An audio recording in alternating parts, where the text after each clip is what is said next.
19 यात्रु बोकेको तारा एयरको विमान बेपत्ता। बिहानैदेखि पोखरा आसपासमा खराब थियो मौसम। तारा एयर दुर्घटना। नेपाली सेनाको टोली मुस्ताङ जाँदै। वडा अध्यक्ष भन्छन् यस्तो मौसममा पनि विमान आएछ भन्यौ। पछि त विमान हराएको खबर सुन्यौ। मुटु हल्लियो थरथर। पोखराबाट जोमसोम जाने क्रममा सम्पर्क विहीन तारा एयरको विमानको खोजी कार्य जारी। नेपाली सेनाको टोली मुस्ताङ जाँदै। अब हेर्नुहोस् पुरा समाचार। दर्शकबिन नमस्कार। अहिले तपाईहरु हेर्दै हुनुहुन्छ नेपाली मिडिया युट्युब च्यानल। तपाईहरु माझ नयाँ अपडेट लिई उपस्थित भएका छौ। भिडियोलाई भने अन्तिमसम्म हेरी सानो लाइक र शेयर गर्न भने नभुल्नु होला। अहिलेसम्म पनि हाम्रो च्यानललाई सब्स्क्राइब गर्नु भएको छैन भने सब्स्क्राइब गरी साइडमा रहेको बेल आइकन घण्टीलाई बजाई अलमा क्लिक गर्न पनि नभुल्नु होला। दर्शकबिन यो भिडियो कहाँदेखि हेर्दै हुनुहुन्छ, के भन्न चाहनुहुन्छ, आफ्नो मनमा लागेका सल्लाह सुझाव प्रतिक्रिया भने तल कमेन्ट बक्समा गई कमेन्ट गर्न नभुल्नु होला। आउनुहोस् दर्शकबिन लागौ विषयवस्तुतर्फ।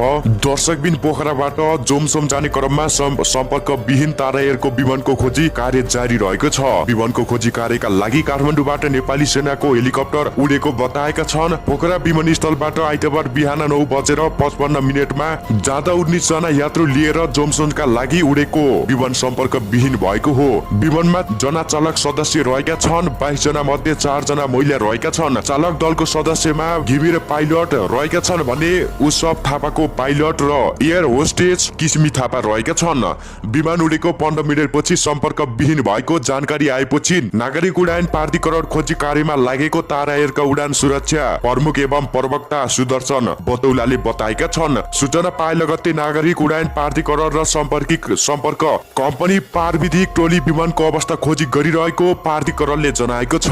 विमानमा 3 भारतीय सहित 6 जना विदेशी रहेका छन्। 13 जना नेपाली यात्रु सवार रहेका छन्। 3 जना विमानमा यात्रु दलका सदस्य रहेका छन् भने जहाज सम्पर्क विहीन भएपछि खोजी कार्य सुरु गरिएको हो। पोखरा विमानस्थलका महाप्रबन्धक विक्रम गौतमले बताएका छन्। विमान घोडे पानी पुगेपछि सम्पर्क विहीन भएको त्रिभुवन विमानस्थलका प्रवक्ता प्रेमनाथ ठकुरीले जानकारी दिएका छन्।